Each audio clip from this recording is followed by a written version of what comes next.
Indonesia Putra kelas 19C NIM 10571109319. Baik, makalah yang pertama saya akan bacakan yaitu akuntansi manajemen.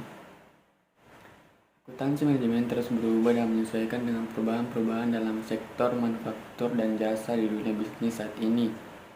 Salah satu penyesuaian signifikan adalah perkembangan manajemen berdasarkan aktivitas.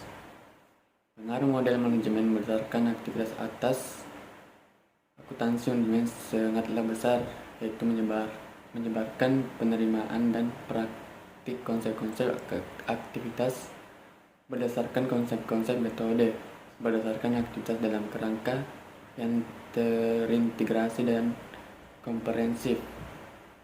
Dasar-dasar perilaku biaya adalah cara biaya berubah dalam hubungannya dengan perubahan menggunakan aktivitas. Salah satu biaya tetap adalah biaya yang dalam jumlah total tetap konstan dalam rentang dan relevan ketika output aktivitas berubah. Rentang yang relevan adalah rentang output di mana asumsi hubungan biaya output berlaku. Biaya variabel adalah biaya yang dalam jumlah total bervariasi secara proporsional atau sebanding dengan perubahan output. Rumus total biaya variabel sama dengan biaya variabel per unit dikali jumlah unit. 3. Biaya campuran adalah biaya yang memiliki komponen biaya tetap dan biaya variabel sekaligus. Untuk dapat mengklasifikasikan biaya sesuai dengan perilakunya, maka diperlukan berbagai pertimbangan atas dasar Waktu. Menentukan apakah suatu biaya merupakan biaya tetap atau biaya variabel bergantung pada batas waktu, tetapi batasan ini bersifat subjektif tergantung dari perspektif tiap-tiap manajer. Kedua, sumber daya ukuran. Setiap aktivitas memerlukan sumber daya. Sumber daya ini kemudian digabungkan dan diolah untuk menghasilkan output. Salah satu bentuk untuk mengukur output adalah frekuensi dilakukannya aktivitas tersebut. Semakin sering frekuensi melakukan aktivitas, semakin besar pula biayanya.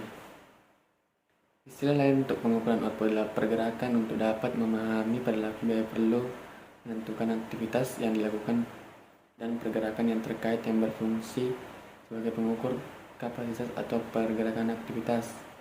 Pertama, pergerakan tingkat produksi atau tingkat unit adalah perubahan dalam biaya ketika unit diproduksi berubah.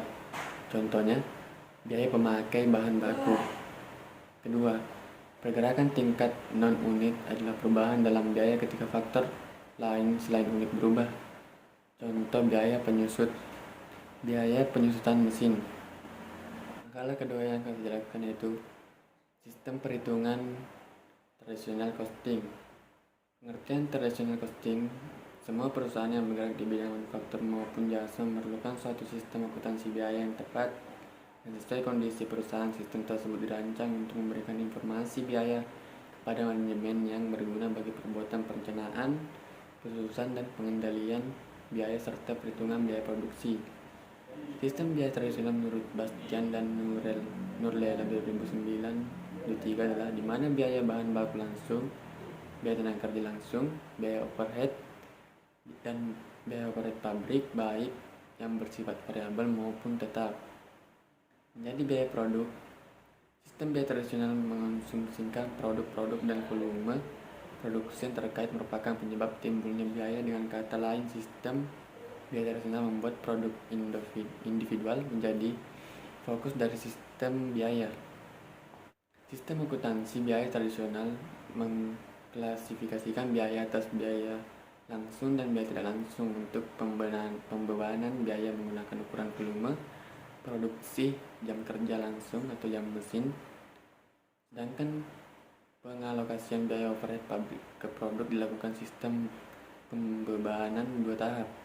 Dengan sistem pembebanan biaya yang selama ini dilakukan pada akuntansi biaya tradisional menimbulkan dan distorsi biaya. Ini terlihat pada penggunaan unit related, pada kenyataannya ada aktivitas yang dikendalikan oleh batch related dan product sustaining related. Adapun kelebihan dan kelemahan tradisional costing metode. Kelebihan perhitungan biaya tradisional menurut Homeger 2005-42 adalah: 1. Sistem perhitungan biaya tradisional mudah diterapkan karena sistem ini lebih sederhana, maka lebih mudah dimengerti oleh pekerja sehingga mudah diterapkan. 2. Memberikan laporan manajemen dengan menunjukkan biaya yang dikeluarkan. 3. Sesuai dengan prinsip akuntansi yang berlaku umum.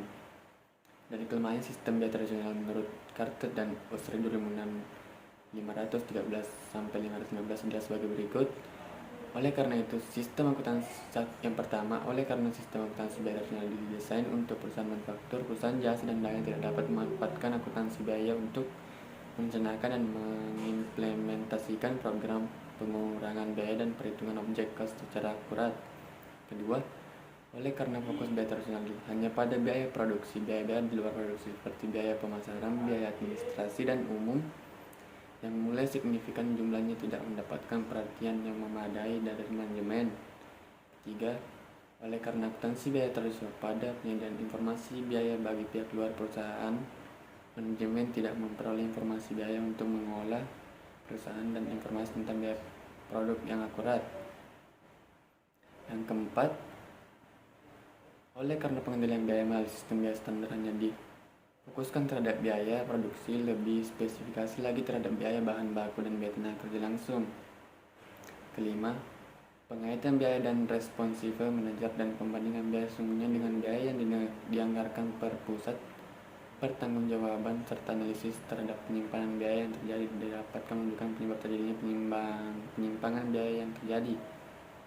Keenam, akuntansi biaya tradisional menggunakan alokasi intensif dalam mengeluarkan overhead pabrik sehingga cost produk yang dihasilkan tidak akurat karena alokasi menggunakan dasar yang sembarangan.